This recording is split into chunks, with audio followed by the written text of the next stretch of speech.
Assalamualaikum warahmatullahi wabarakatuh. Selamat datang pada video pembelajaran teori probabilitas, materi teknik penyajian data bagian 1.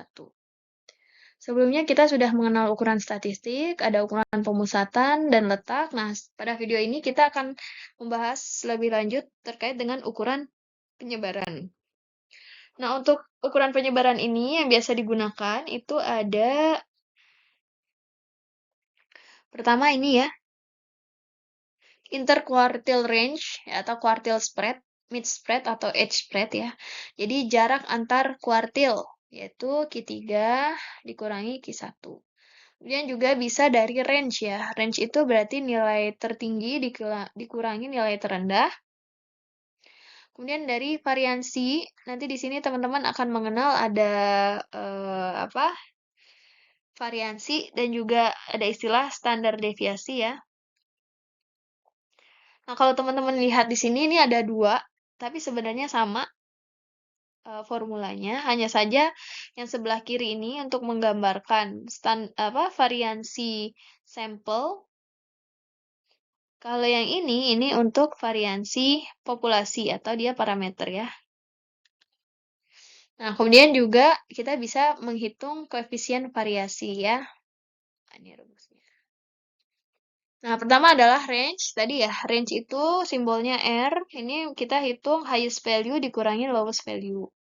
Kemudian yang kedua, jarak antar kuartil atau interquartile range. Ini jarak antara kuartil ketiga dan juga kuartil pertama ya, berarti tinggal dikurangi aja. Q3 dikurangi Q1. Kemudian yang selanjutnya ada variansi dan standar deviasi. Sekali lagi, di sini ada dua ya. Ada untuk population, berarti ini adalah parameter. Kemudian ada for samples, ini adalah statistik. Kalau parameter itu standar deviasi, itu kita gunakan simbol sigma. Sedangkan kalau standar deviasi kita pakai S. Nah, kalau di sini ada standar deviasi sama variansi ya. Nah, kalau variansi itu simbolnya adalah S kuadrat untuk yang sampel dan juga sigma kuadrat untuk yang parameter. Ini variansi. Nah, kalau standar deviasi akarnya, akar dari S kuadrat, akar dari variansi sama dengan S. Dan sama juga akar dari sigma kuadrat, ya, sama dengan sigma. Nah, sebenarnya bedanya apa antara variansi dan standar deviasi? Jadi kalau variansi itu menunjukkan seberapa berbeda antara suatu nilai dengan nilai-nilai yang lain, ya. Jadi seberapa jauh dia dengan nilai-nilai yang lain. Sedangkan kalau standar deviasi, seberapa jauh suatu nilai dengan rata-ratanya, gitu. Nah, ini untuk rumusnya ya. X min mu, mu itu adalah rataan untuk populasi. Kalau di sini X bar adalah rataan untuk sampel. Nah, di sini ada N besar ini adalah ukuran populasi. Kalau di sini N min 1, ukuran sampel dikurangi 1. Yaitu ya tadi ya, bedanya antara variansi dan standar deviasi, jangan sampai ketukar ya. Nah, ini contohnya, students in a class were asked on a questionnaire at the beginning of the course. How many children do you think is ideal for a family? The observation class classified by students' gender were. Jadi ada laki-laki menjawabnya seperti ini, kuesionernya yang perempuan seperti ini. Do the distribution of data have the same amount of variability around the man? If not, which distribution has more variability? Nah, jadi di sini kita lihat nilai-nilainya ya.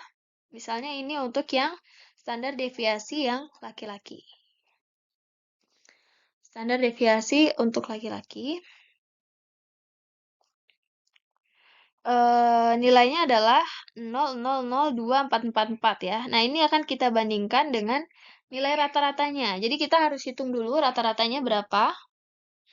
Rata-ratanya berapa? 2 tambah 4 tambah 4 tambah 4 dibagi jumlah datanya ada 7. Yaitu 2 ya. 14 bagi 2 kan 14 bagi 7 kan 2. Nah, jadi setiap nilai ini kita bandingkan seberapa jauh dia dengan rataannya. 0 dikurangi 2, min 2. 0 kurangi 2, min 2. Dan seterusnya dapat. Kemudian kita kuadratkan. Square deviation. Deviasinya kita kuadratkan. Kita dapatlah ini. Maka jumlah square deviationnya adalah 24. Kemudian kita tinggal masukkan ke formulanya. 24 dibagi jumlah sampelnya 7 dikurangi 16. Akar 4. Berarti standar deviasinya adalah 2. Nah, bagaimana dengan yang perempuan? Silakan dibuat ya. Ini latihan ke 8 kali ya. Oke, nah jadi kalau misalnya semakin besar standar deviasi, itu berarti datanya semakin menyebar. Tapi kalau standar deviasinya semakin kecil, artinya data-datanya itu semakin dekat dengan rataan kan? Artinya apa? Artinya datanya tuh stabil, konsisten gitu ya, cenderung mendekati rata-rata. Berarti sebenarnya itu lebih lebih apa? Tidak tersebar gitu ya. Nah, kalau misalnya eh ya tadi ya, kalau misalnya standar deviasinya kecil artinya nilai-nilainya itu berada di dekat rata-rata. Berarti nilainya cenderung konsisten atau stabil. Nah, bagaimana yang dengan perempuan? Nanti silakan dikerjakan ya. Ini masuk ke latihan 8. Kemudian ini coefficient variation ya. Koefisien variasi. Ini sama untuk sampel dan population. Kalau sampel berarti standar deviasi S ya. Kalau untuk populasi berarti sigma dibagi rataannya X bar atau mu ya. Nah, contohnya misal di sini ada dua jenis bola lampu, yaitu bola lampu A dan B. Lampu A memiliki umur rata-rata 100.500 jam dengan simpangan baku 275. Simpangan baku itu juga disebut standard deviation ya. Dan lampu B memiliki umur rata-rata 1.750 jam dengan simpangan baku 300 jam. Lampu manakah yang kualitasnya lebih baik? Artinya yang lebih baik itu apa? Yang lebih konsisten kan usianya, gitu ya. Yang umurnya lebih stabil.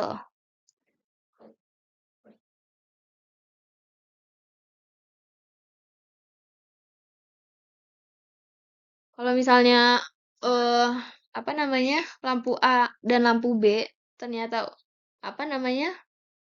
Usia ini kan usia rata-ratanya 1.500 jam. Tapi kan rata-rata itu bisa apa ya? Tidak menggambarkan real gimana ya? Rata-rata itu kan bisa aja ada nilai yang sangat tinggi, ada yang sangat rendah gitu kan. Nah, yang bagus itu adalah yang dia variasinya semakin kecil, semakin seragam, itu semakin bagus. Berarti semakin konsisten ya. Walaupun mungkin yang A itu mungkin rata-ratanya lebih kecil nih gitu ya. Tapi kalau dia lebih konsisten berarti dia lebih bagus kan. Nah, sehingga kita hitung aja nih. Udah ya. Standar deviasinya 275 bagi 1.500 ternyata 18,33%. Untuk yang B 17,14%. Artinya apa? Koefisien variasi di sini, kalau misalnya koefisien variasinya itu sama dengan 0, artinya apa? Tidak ada variasi dalam data ya. Ini mungkin aja kalau misalnya data yang ada di dataset itu sama persis. Misalnya ini 1.500 ya. Jadi dari data 1 ke sekian banyak sampel, misalnya 100 sampel, itu 1.500 semua. Nah, maka variasinya pasti 0. Ini mungkin-mungkin aja. Tapi kalau misalnya kurang dari 1, berarti menunjukkan variasinya itu relatif lebih rendah gitu ya. Nah, semakin kecil nilai koefisien variasi, maka konsistensinya semakin relatif terhadap rata-ratanya gitu ya. Nah, sedangkan kalau artinya apa? Lebih konsisten tadi, lebih stabil. Tapi kalau coefficient variation-nya lebih dari 1, itu artinya variasinya menunjukkan variasi yang lebih tinggi ya dalam dataset ya.